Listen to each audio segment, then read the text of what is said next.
God wants the mind back after you grieving. Let that sink in for a moment.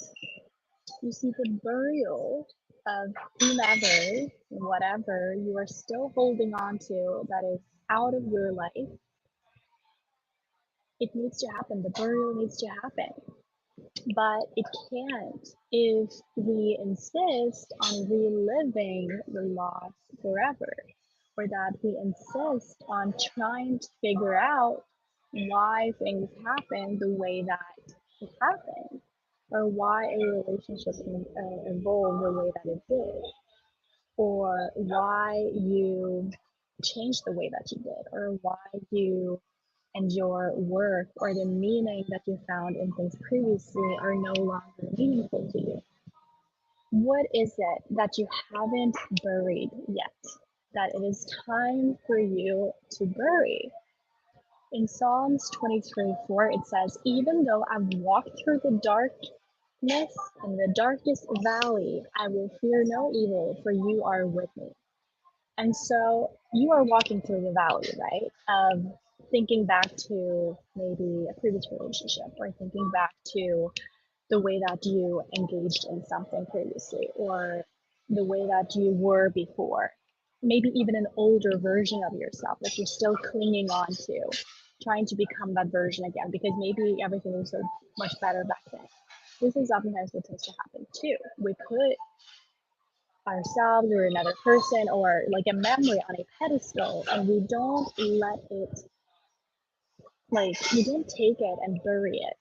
We engage the thought of what would have happened if, and this can become a little bit obsessive, and it can become detrimental to your present life and your present relationships, or your present work, your present calling and contribution, because here you are with a corpse, right?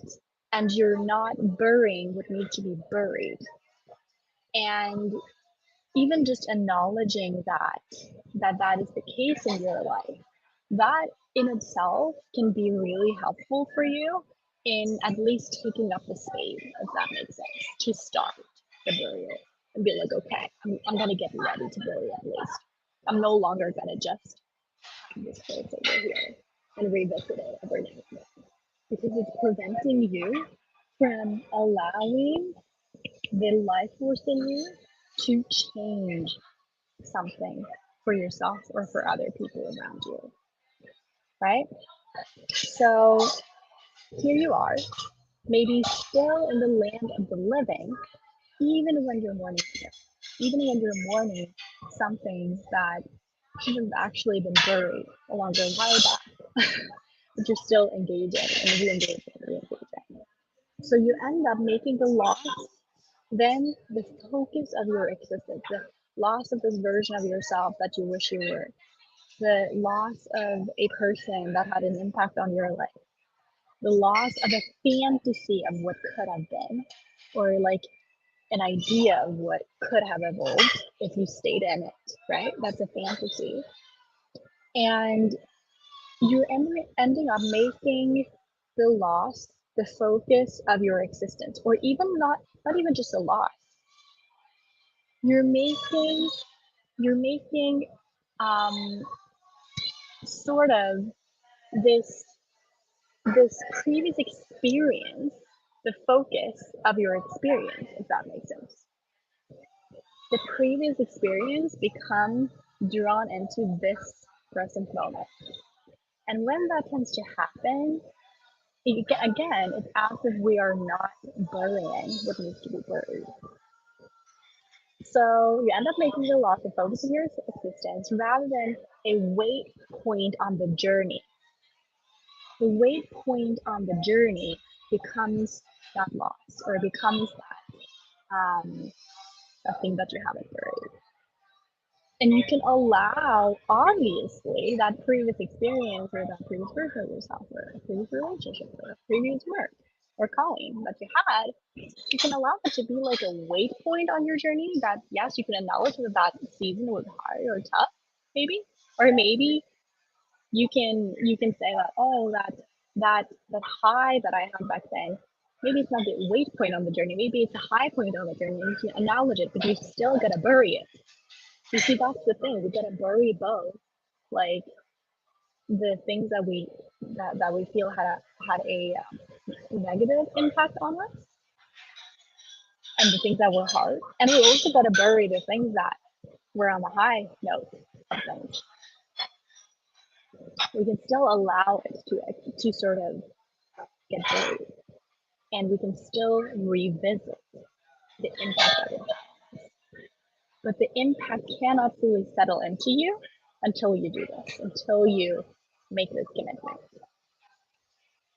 And I'll truly be the last person to say when there needs to be a transition between grieving and burial, because obviously there has to be a grieving process here. And that's truly just between you and God.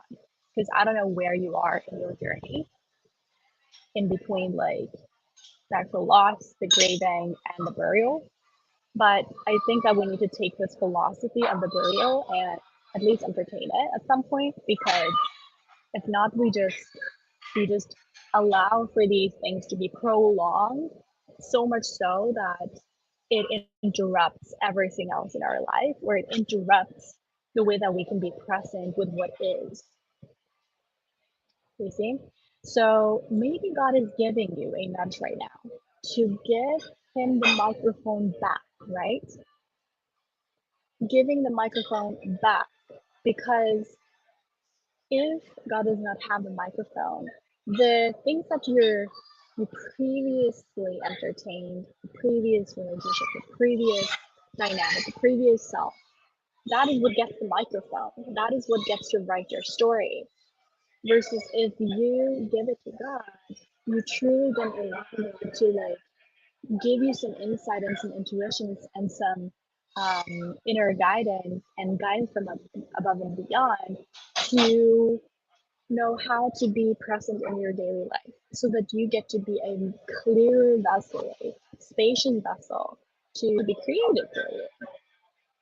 So if God's telling you right now that seasons are changing and that it's no longer a time for grieving, that it's no longer a time for just entertaining this loss over and over, maybe it's time for the birth. Maybe it's time to pick up the spade and the swords and just like, it's done. I keep coming back to how Jesus said on the cross, the last thing, it is done. That was the last thing he did. It is done. And we got to do the same thing. We got to carry our cross and we got to say it is done at some point in order for things to be birthed through us and new revelations to come forward, new growth, new experiences. And what you then want to do is to let his grace lead you forward rather than entertaining the previous and the previous and the previous. You allow this grace, this love that is boundless to lead you forward. And then you enter a new season.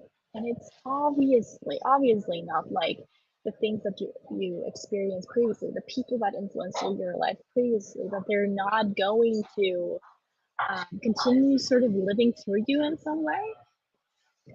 But you've had a grieving and you've had a birth, and that's beautiful. I know it's hard. I know it's especially hard. Let's say if you had a loss where it was inexplainable why this happened. You might have turned this corpse up over and over and tried to like get to why this specific thing happened, or like why this loss happened, why this had to be you. Why? Why? And why is actually the enemy of God. Because when we get so immersed in the why, it interrupts peace and it interrupts us from allowing this burial to happen, this grieving and burial to happen.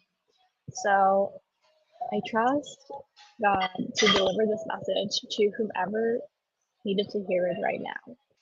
I myself have gone through this journey and are still growing through this journey of giving God the, let's see, I'm just gonna turn something up.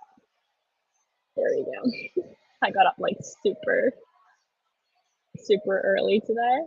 Got up super early at like 5 a.m. to get to the airport to get to Oslo. So it turned out I slept a little bit in the middle of the day, put an alarm. But anyways, getting back to the point, let His grace lead you forward and allow for seasons to change. Allow for God to get back the microphone and really get close to God and really ask, is this a season for me to now give you this microphone back so that you get to scope my journey and wherever we go. So, and trust wherever you go. And I myself, like I said, have gone through are going through, growing through similar journey with God right now of like, I know, God, that you're calling me into a new season, and here I am entertaining quite a bit of purposes from the past. And it's time, it's to pick up the spade and begin the burial process for you, God, to like work through me in this new season and to trust. And for me, that's it's a little bit hard still, and it's okay to acknowledge that it's hard. Um, but I think that when we have faith and when we are feeling ourselves being called into new seasons within a relationship, maybe, or within your calling and career, the thing that often stops us is this entertainment of the past and this entertainment of what could have been that didn't turn out to become something. And if that is the case, then ask yourself these questions. Is God telling you that seasons are changing now? That you are safe in this season, or that maybe you have an opportunity here to be courageous and bury and face it. And that, yeah, seasons are changing. Is God calling you to go forward with grace instead of, yeah, entertaining the previous?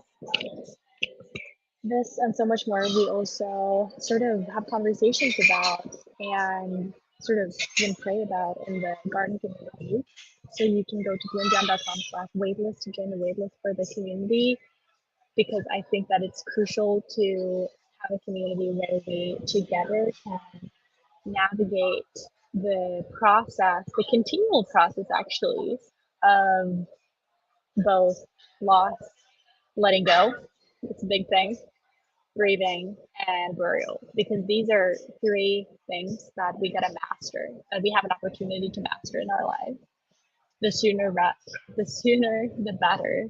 What I'm trying to say, because if you're gonna let yourself be sculpted by your journey, then you will have to live and fall over and over and over again in order to take root, rise, and grow. Sending you so much love, and I will see you tomorrow.